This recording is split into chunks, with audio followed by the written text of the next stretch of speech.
Welcome back. So today we're going to do a news of the week episode, and we're starting to get back to the normal program of my channel where I always do a news of the week on Wednesday. And as now the regular season is over and as we head to the postseason, and in a month time the 2021 MLS season is over, we're going to start doing more news of the week episode on the usual day. And then once we get to the off season, we're going to have to once again do a news of the week episode not only on Wednesday but also on Saturday, because when the off season starts, that's when crazy things is going to happen, where there's going to be a lot of transfer rumors that is going to happen. And especially the fact that one news I actually forgot to put on here, and I probably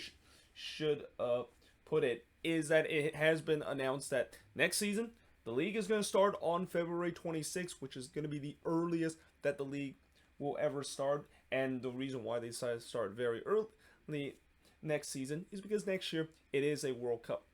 cycle year, and that the World Cup, of course, is going to be happening in November, and that they had to get the season done before the World Cup is over. And because of the fact that the season does start sooner, that means the off season is going to be much shorter than previous year. And you know, if you thought last year when we had all those transfer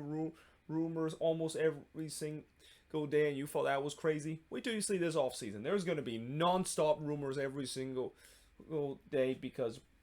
you know, these GM, they're kind of working against the clock to trying to get the signings that they need to done before the preseason will start, because before you know it, the preseason is going to start soon, and then we're basically back into regular season play in MLS. But first of all, let us actually talk about the biggest news that came out of this week. And this is actually not confirmed yet, but there has been a lot of report that this is going to happen. In fact, I think, I forgot who exactly tweeted this out, but today I heard there was a rumor that this was something that's been worked for the past couple of weeks, and it's a matter of time before TFC officially announce it. And that, of course, is that Bob Bradley could be the next head coach of Toronto FC. So there's been a lot of question about, you know, Bob Bradley's future with LAFC, knowing the fact that he's out of contract with the team. Does he decide to re-sign with the team, or is he going to go somewhere else? And at least for this report, it seems like he's going to go somewhere else, and he's going to go to Toronto FC. And in some way, it kind of makes sense with the way that not only the fact that he gets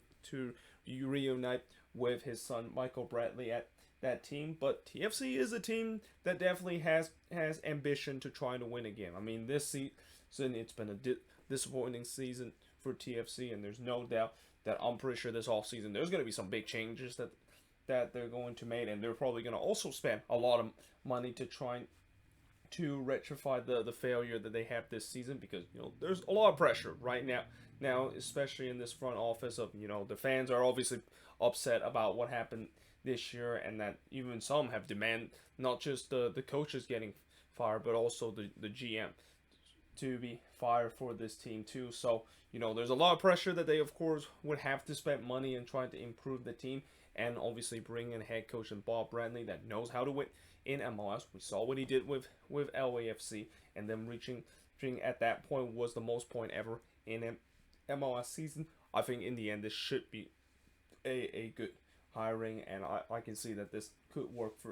for this team. But like I said, you know, it is not official yet, and until it is official, you know, I'll kind of once again talk about this news once again. Now, one thing that is official is that the San Jose Earthquakes have announced their new GM, and technically they announced this right after when their final game of the season is over, where they decided to hire Chris Leitch as their new GM. So Chris Leitch has been the interim GM ever since Jesse Forinelli was fired from this team, and a lot of people, including myself, have said that I think Chris Leitch should be given a shot because he has done good things with this team in a short amount of time, and not a big surprise that eventually they decide to hire him. And now, you know, with some of the good things that he has already done. And by the way, the other thing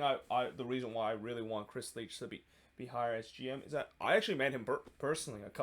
couple of times too, and he seems like a very nice guy, and a guy that knows this organization very well, and I do have belief that he's going to do well with this team and continue to make some signings. Like right now, the only thing that I'm also hoping is that hopefully the ownership will actually give him money, which, you know, when you have that guy called John Fisher that is still with this team, that is not a guarantee that is going to happen. But hopefully, even if the ownership doesn't give him not money, Chris Leitch will find a way to kind of balance that out, because we've seen before in this league where I know as much as there's this kind of belief that you have to spend money in order to be successful in the league. That actually is not true. I mean, just ask the Colorado Rapids, who were one of the lowest payroll kind of team, and somehow they finished first in the Western Conference. And I think there's now that belief that it's not really all about just the money that you spend and the big signings that you made. It's about making some smart signing and guys that will fit into a system and will work out with your team. And again, that's why we've seen the Colorado Rapids this season, despite the fact that they were one of the lowest payroll of the season. They're very smart in terms of their squad building, and not to mention they also have one of the best head coach in the league in Robin Fraser. That's why they really did well. And this also said the same thing about the Philadelphia Union the previous year when they won the Supporter Shield, where the Union was also another team that doesn't spend a lot, but a lot of that has to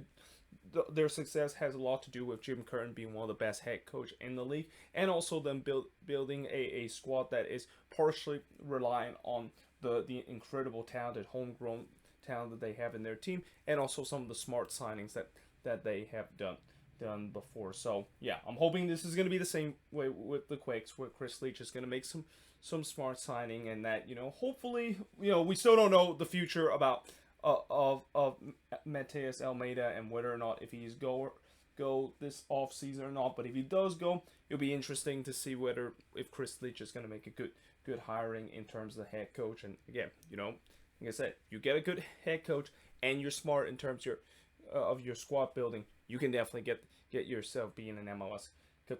contender. And also, one other note, Wondo, of course, he is actually being hired as a special assistant in the GM position. And again, this should be not a big surprise, because as much as it was a sad day seeing Wondo finally hang up his boots and announce it in front of the fan, you knew that even though he is going to hang up his boots, he's going to still be part of this franchise. I mean, he is just such a legendary player that he's not going anywhere, and it's unsurprising that the team officially hired him as a special assistant. Now, I don't know exactly what his exact role is, but just for him to stay with this organization just kind of proved the message of the fact that I remember during the final game of the season, they talk about how Wondo is the internal captain, and the fact that he is kind of like Wondo forever for the Quakes, and we're showing it now. He's now just going to be the kind of partially, not really the captain in the front office, but more like kind of took part of the leadership role and in the front office. That hope that he'll also make an impact to this team, even though he's not playing on the pitch anymore. Now, moving on, in terms of the next news, is that George Bello has reported to be targeted by a couple of Champions League and Europa League team. And, again, as I mentioned earlier, don't be surprised. We're going to have a lot of youngsters that has been targeted by a lot of European team, and I'll kind of mention it every time whenever there's a news broke. But George Bello is definitely one of them. He has had an incredible season with Atlanta this season, even break into the national team. And when you do that, you're going to get targeted by a lot of European team. And although they didn't say which exactly team is that are currently playing the Champions League or in the Europa League, it's going to be interesting to see what Atlanta is going to do, because Atlanta is a team that's known to develop young talent and eventually sell them off for a big money sum. And it seems like they're going to see George Bello as an opportunity for them to sell them off and able to use that to once again invest on the team. Now, there is another report saying that Reyna Diaz is being pursued by Cruz Azul, and I think this move is kind of one of those Mexican gossip that I think in the end it's probably not going to be true, because I don't think the Seattle Sounders are going to sell Reyna Diaz. I believe he still have an option to pick up until next season, and I think the Sounders are going to definitely pick up that option, because Reyna Diaz is definitely the most important player on that attack, and he's basically their main goal scorer of this team. There's just no way in the world they're going to sell him off, even if Cruz Azul is going to offer a big sum of money. So yeah, I think, as much as I know Sounders fan might be a little bit shocked to hear this news, don't worry. I think their front office is going to do the right thing. They're not going to accept whatever Cruz Azul is going to throw at them. But it just kind of shows you how good Raul Reyna Diaz is, and the fact that he's just been lighting it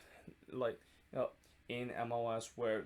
I think the only reason why he hasn't got a lot of European interest is because he is kind of getting up to that age. But it's also kind of a good thing for the Sounders, because when you're able to get a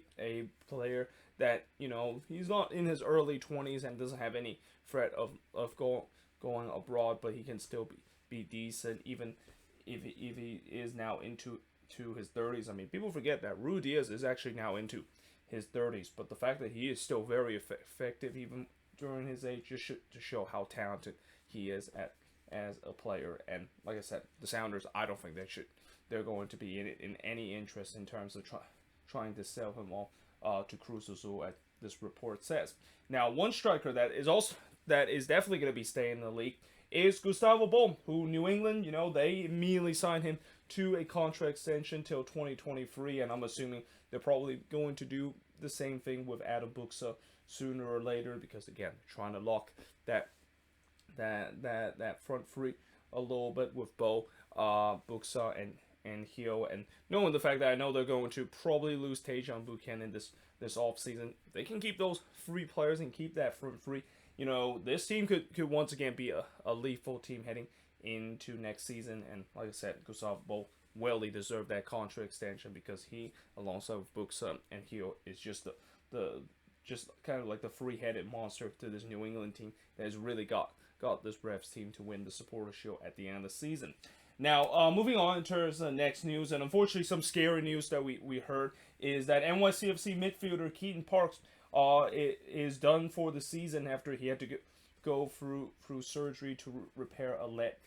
blood clot. And the reason why it's kind of a scary kind of news is because, yeah, that is definitely not a very good situation. And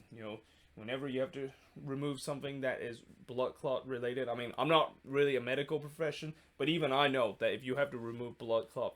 from anywhere in your body, that is a very, very serious injury, and it could potentially be a life-threatening injury. So, I'm definitely wish Keaton Parks a speedy recovery, and hope that he gets the help he needs, because again, that is something that you usually don't hear a lot as an injury for a professional soccer player, but when you do hear it, it's definitely something very, very serious. But now moving on, in terms of the next news, is that, remember how I talked about before where the Canadian Championship final, and how I was really hoping that the CSA is not going to do what they did last season, where, you know what, at the end of the day, we're not going to play the competition because we just didn't have time to do so, and I was worried they're probably going to do it the same thing this year. Now, thankfully, that was not the case, because they have officially announced that the Canadian Championship final will be indeed played on November 21st in 2021 in Montreal, as CF Montreal, of course, will be taking on TFC in that final at Stade Saputo, and I believe that game is going to be on a Sunday, and it's a 1 p.m. Eastern kickoff, so that's pretty much before where all the playoff game begins. Though I think it's also going to partially overlap the first game that is going to be taking place on Sunday during the playoffs, but nevertheless, I think it's just great, the fact that we at least see that there's going to be a Canadian Championship final, and especially for both TFC and Montreal. This is a kind of a redemption kind of game for them, where both of these teams, for TFC specifically, it's been such a disappointing year for them, but if they can beat their biggest rival in a cup final again, then yeah, they can definitely salvage some positive, and once again go into the CONCACAF Champions League again next season. Whereas for Montreal, the disappointment for them this season is that they miss out on the playoffs on the very final day. But this is a way for them to get some redemption, and them winning another Canadian championship over their hated rival TFC, so that they can go into the CONCACAF Champions League again. But either way, as I said, it feels like it's kind of a redemption kind of game, with the way that both team hasn't really had a good season and didn't make it to the playoffs, and this is a chance for them to win some silverware, and most importantly get a qualified spot into the Canadian Championship. Now, moving on, in terms of the next news, is that, this week we have heard a couple of players with big announcement of them retired. Obviously, the biggest one was with Chris Wondolowski announcing he was going to retire after the game between the Quakes and FC Dallas. Well, a couple days later, we also have a player that, I feel like he probably won't get as much recognition as what Wando would get, but I think equally he should deserve with the way that Matt Besler have officially announced his retirement at the age of 34 years old, and I think he's after playing 12 seasons in MLS, most of the time playing with Sporting KC. And the thing that I feel like maybe people should give him definitely more recognition with this retirement is that I always thought that Matt Besler was considered one of the most underrated defender in the league. Like, this is a guy that during his time with Sporting KC, he was the anchor of that team. I mean, it was no surprise that when he eventually left that team, or at least he was kind of getting up to that age, that back line really kind of started to fragile. And I will never forget his partnership with Kopara, where that defensive partnership was probably one of the best defensive partnership we have ever seen in league history. And also, let's not forget that he was also kind of a forgotten man in terms of the fact that he also was playing in the World Cup for the U.S., was on the national team back in 2014, and even though he didn't really get a lot of minutes, when you're able to be on the national team and you get to play in the World Cup, you're always going to be recognized as an icon. And the same goes, as I said, with Matt Besler. What a career he has been having in the league. And, in some way, I was maybe a little bit surprised that he kind of announced his retirement. Yes, I know he has been dealing with injury problems with Austin, but I thought he was going to come back next season strong with the expansion team. But I feel like maybe he just realized these injuries kind of eventually took a toll on him, and you can definitely see that during his twilight of his year, he has started to kind of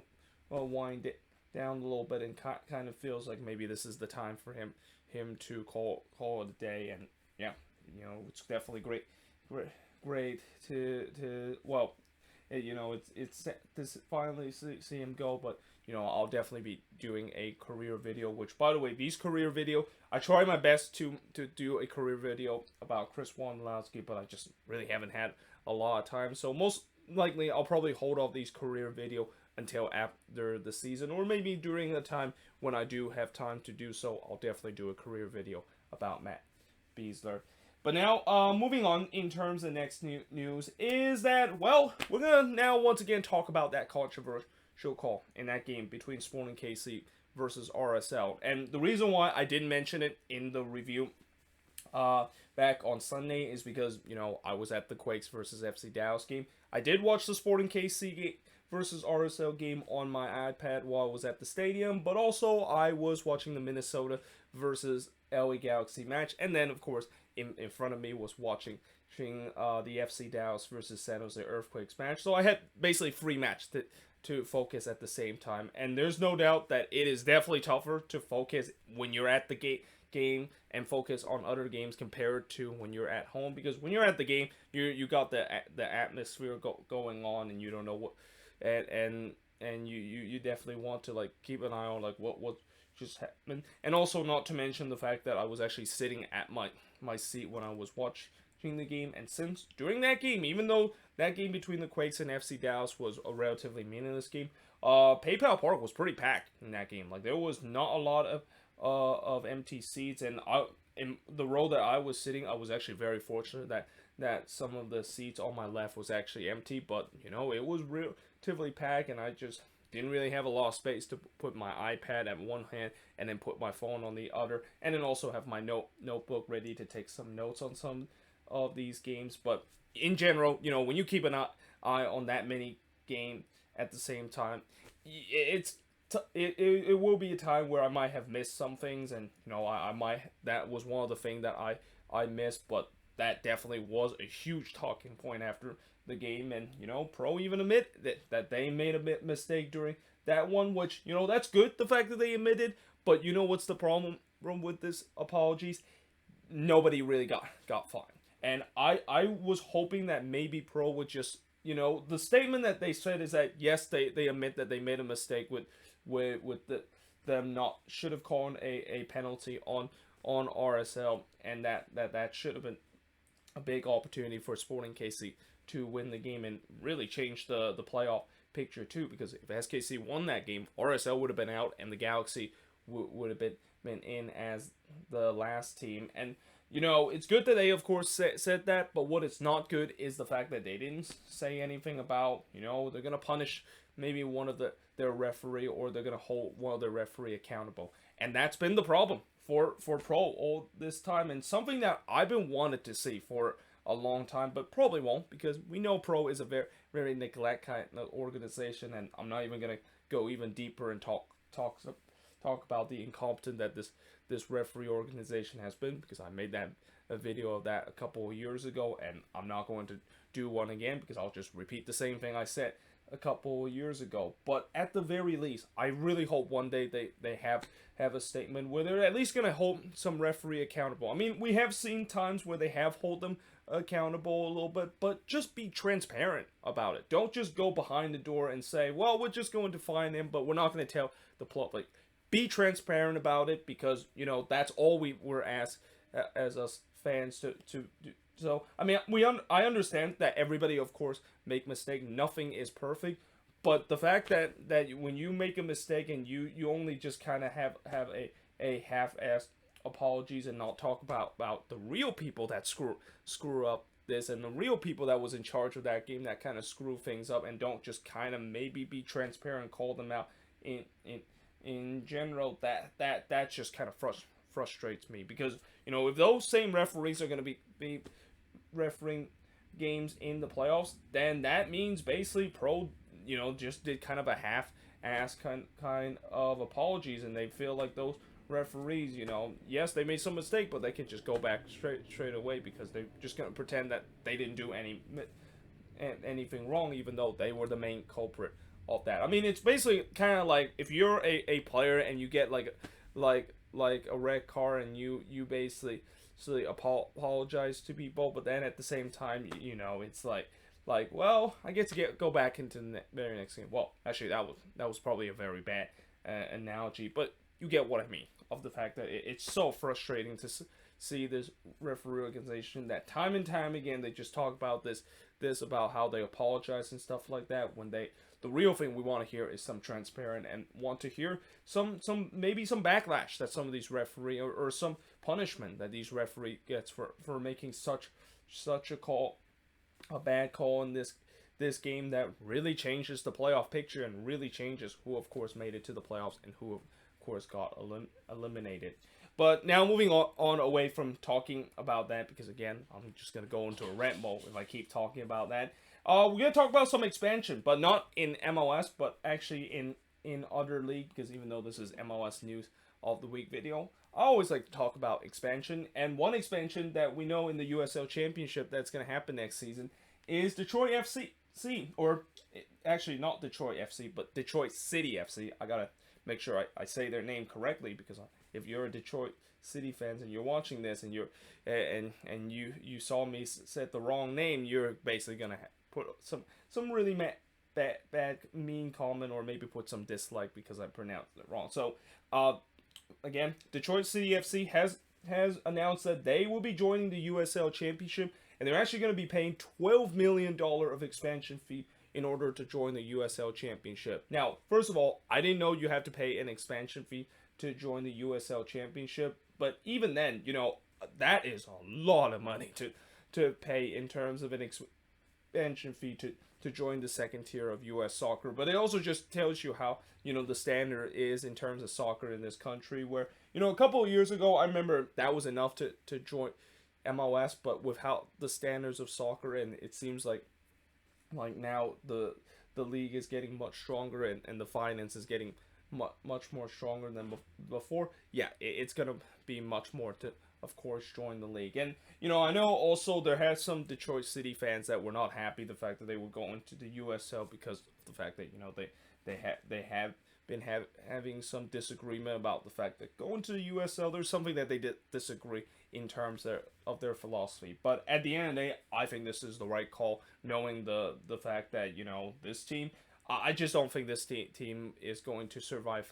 financially if they keep staying in the NISA. And I also feel like the NISA, as much as I definitely don't want to see the NISA go, and as a guy that always watched like a lot of these lower league games and me doing sports hop series about these lower leagues, I don't want to see some of these lower league eventually dissolve, but it seems like it's going to happen because you're seeing some of these teams are leaving because of the fact that the league itself doesn't really provide a lot of doesn't have a lot of financial stability. And when you're a big club like Detroit City FC, which is one if not the biggest club in the NISA, it was no surprise that they have to either maybe just hope that things will turn around, or maybe find some stability in terms of their finance by joining a bigger league. I mean, it's kind of the same thing with the Oakland Roots, where remember when the Roots joined the NISA, and the fact that not only they did very well in their first season, but it just felt like they were too big for the NISA. It feels like they were a club that should belong in the second tier, with them drawing sellout crowds every single week, and they're still drawing sellout crowds pretty much almost every single week in the USL Championship. So yeah, that goes the same with this team, where they go to this league, even if some of the thing that USL does. I know some of their most hardcore core supporter group, the North Guard, I think that's their supporter group, might not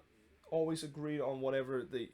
some of the things that USL Championship has, but in terms of the financial stability, it of course makes sense. But now moving on into the last news, of course, the other expansion news is the Canadian Premier League has announced that there will be a new expansion team based out of Vancouver. And again, this is not a big surprise because I feel like Vancouver, it's a big soccer market. Like, in general, Cascadia is definitely the hot bed in this country in terms of soccer. I mean, we see with Portland, weeks in, week out, the Timbers draw big crowds. The same with the Sounders, and the soccer interest there is definitely good. But I feel like Vancouver has always been underrated in terms of also being part of the soccer hotbed of Cascadia. I mean, maybe that has a lot to do with the fact, people think that Vancouver is kind of almost like the third wheel of the Cascadia region, with them always being kind of like third best out of the two other big teams that is the Timbers and the Sounders. But the Whitecaps is a team that has a strong fan base, and in general, the Vancouver area, it has a strong soccer present, and them adding Pacific FC was just a start for them to add more teams in the Vancouver area. Well, actually, Pacific FC was playing near well, actually it's not near Victoria, but on the Vancouver Island instead of in the mainland. But it seems like this team probably is going to be playing in the Fraser Valley area, in the suburbs area. I mean, we've been hearing there was report that they were going to bring an expansion team in the Fraser Valley area, and it seems like that's probably what this team is going to base in. But again, the CPL is definitely started to slow to bring some new team, and I even said this before, I think in 10 or 20 year, maybe even in 30 year time, the CPL is going to start to grow into a league that what was MLS was back in the early 2000s. Because remember how MLS wasn't really that big of a league, and look what it has grown. The CPL definitely has a chance to do so, and that I hope eventually they will continue to expand. I mean, it's also important they don't expand too quickly, but once they slowly start to expand, I think there's going to be a really good league in that in a league that represents Canada. And I know technically, we already have free Canadian team in MLS, and also, for those of you wondering why exactly MLS hasn't really think about expanding in the Canadian market, well, that's mainly because you have this league called the Canadian Premier League that is designed to do so, and that, again, this is a league that I definitely see some potential to be a decent league, and it also have shown in the international stage too. Look at some of these teams in the Canadian Premier League that is like Forge FC making it to the CONCACAF Champions League. I mean, that is a huge moment for this league history, and for a league that was only founded just a couple of years ago. So again, I think eventually this is going to be a league that is going to look like what MLS is now, about 10 or 20 year down the line. And yeah, there could be a time where maybe we might even see like a rivalry, not just with MLS and Liga MX as the big rivalry, but maybe the CPL could join into that conversation of what exactly who has the best league in the CONCACAF region. But yeah, there we have it. That is pretty much it for the news of the week. Let me know in the comments below what do you think of all these news, and if you guys didn't see some of the news that you want me to talk about here on the board, let me know in the comments below. But yeah, hope you guys enjoyed this video. If you do, make sure you guys see a like, smash the subscribe button, and yeah, I of course will see you guys next time.